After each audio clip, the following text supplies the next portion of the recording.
The polished conference table felt like ice. My boss, Brian, slid a single sheet of paper towards me, a smile on his face. Not a real one. The kind a shark makes before it bites. He said the company needed hungrier talent, that they were moving in a new direction. He was firing me. After 9 years, after I'd built a client portfolio that accounted for almost 40% of the entire company's revenue, I didn't argue. I didn't scream. I just smiled, thanked him for the opportunity, and walked out because Brian had no idea. He hadn't just fired an employee. He had just cut the only rope holding his entire company up. And I couldn't wait to watch him fall. Have you ever been underestimated? Betrayed by someone who thought you were powerless? That your years of hard work meant nothing?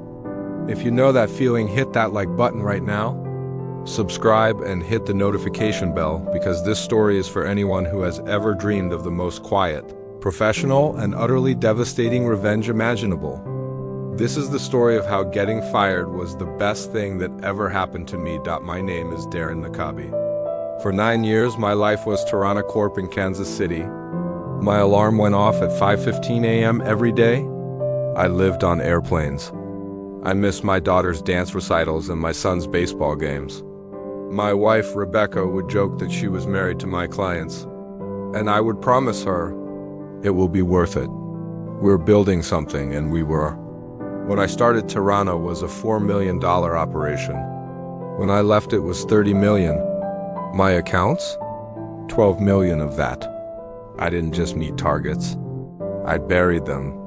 I brought in Lockhart Manufacturing. I landed the Henderson Group when no one thought we had a chance. I didn't do it with flashy pitches. I did it with trust, with reliability. I knew my clients' kids' names, their anniversaries. I answered the phone at midnight on a holiday. For 9 years, I wasn't just an employee. I was the foundation. And then Brian Ellsworth arrived, our new vice president of sales.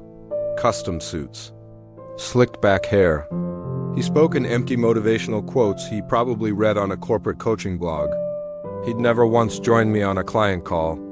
He didn't understand relationships.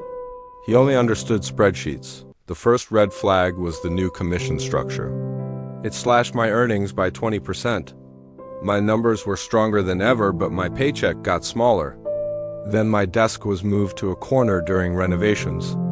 My name started disappearing from meeting invites. The day before the axe fell, I came back from lunch and found IT servicing my computer. My stomach sank. That cold, certain feeling you get when you know the game is rigged. The house always wins. And they've decided you've been winning too much. So when Brian called me into that conference room the next day, I was ready. The speech was pathetic. We need hungrier talent. New direction. Blah, blah, blah. I looked him in the eye. I saw the arrogance, the complete lack of understanding of what he was actually doing. I smiled. I thanked him. I walked out. I packed 9 years into a single cardboard box, a family photos, coffee mugs my daughter painted for me, and a folder. A simple folder with every client contact, personal cell numbers, dinner reservations, golf outings. Information that lived on my personal phone, not because I was sneaky, just habit. Just being thorough. On the elevator down, I stood right next to our CEO, Everett Stanton. He nodded without really seeing me. Too busy on his phone. He had no idea what his new VP had just done. But he would. Oh, he would soon enough. Driving home, there was no radio. No phone calls. Just the hum of the engine and the sound of my own breathing. I didn't feel anger. Not yet. I felt clarity. Like I'd woken up from a long, comfortable dream to find the house was on fire, and it was never really mine to begin with. I pulled into my driveway. My phone buzzed. It was Travis Hendricks, my biggest client. A text about dinner reservations for next week. The annual contract renewal for his company, Lockhart Manufacturing, was coming up. $1.7 million? He didn't know. Nobody knew. I set the phone on the kitchen counter. I poured 2 fingers of bourbon. The house was empty. Rebecca was away. The quiet was a gift. I looked at that phone. At 9 years of relationships, over 200 people who trusted me, and that's when the calm settled over me. A deep, chilling certainty. Brian didn't fire me because I was bad at my job. He fired me because I was too good at it. My relationships were too strong, too personal. I was a single point of failure, and corporate doesn't like single points of failure. They want interchangeable parts. I opened my laptop. I read my employment contract. The non-compete clause was void if I was terminated. There was no legal barrier. I had done everything by the book. They were the ones who broke it. I looked at Travis's text again. I decided I wouldn't call anyone that night. No angry emails, no threats. I would sleep. And in the morning, I would make exactly 3 phone calls.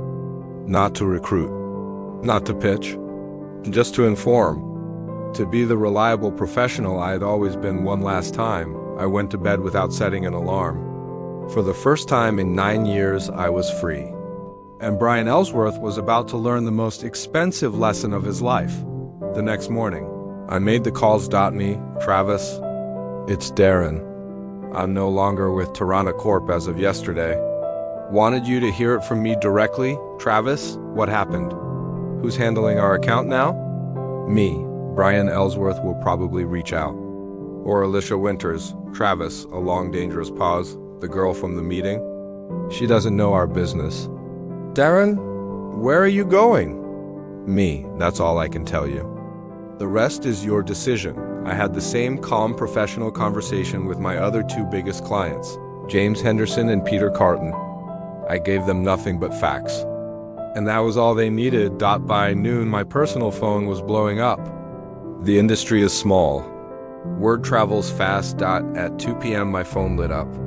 Everett Stanton, the CAO. I let it go to voicemail. Strained, panicked. Darren, this is Everett. We need to talk about your transition. Several clients are expressing concerns.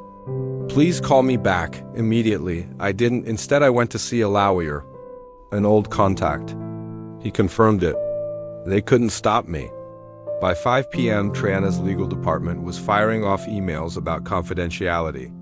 By 5:30, Brian himself texted, "Let's discuss your exit package. There might be room for consulting work." It was pathetic.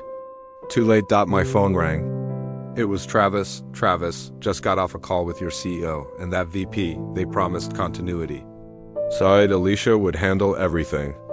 Then they offered me a 10% discount on my renewal. Me. What did you tell them?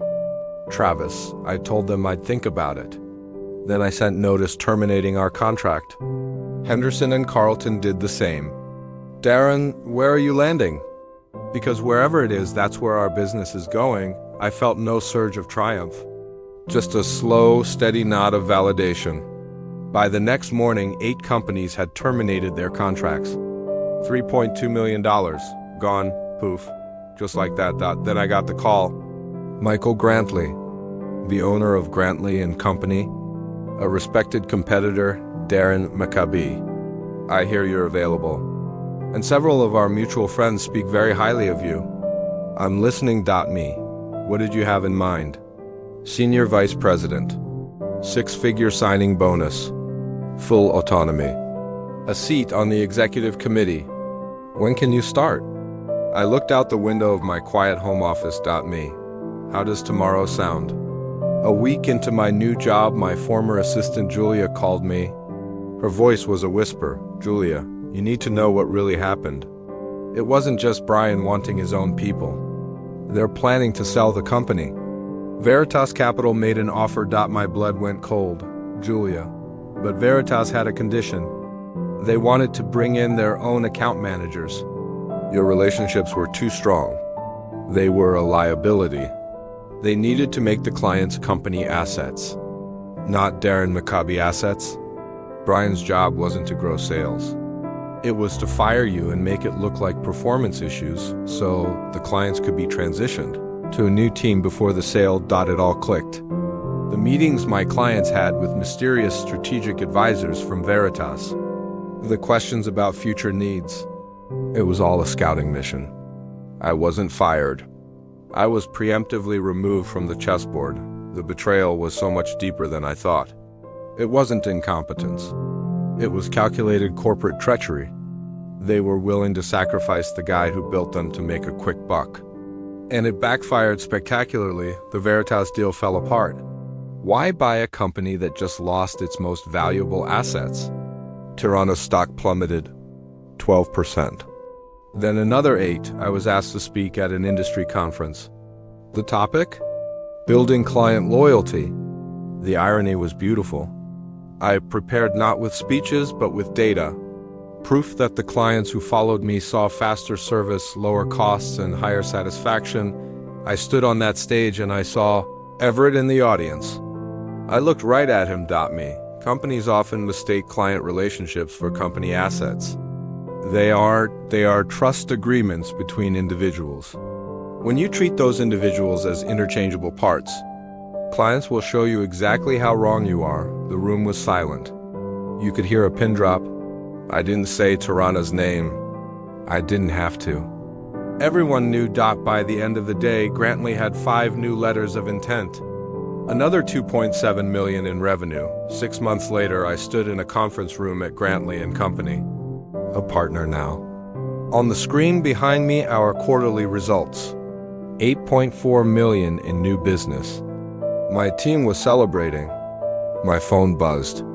A news alerts. Tirana Corp announces CEO transition. Everett Stanton steps down. I didn't show anyone. Some victories are private. Later that day, I got an email from Alicia Winters, the woman Brian hired to replace me. She'd been let go. Was Grantley hiring? I forwarded it to HR. Not her fault. She was just another pawn in their game. And then a courier delivered a handwritten note from Everett. You were right. I put transaction above relationship. It cost the company everything.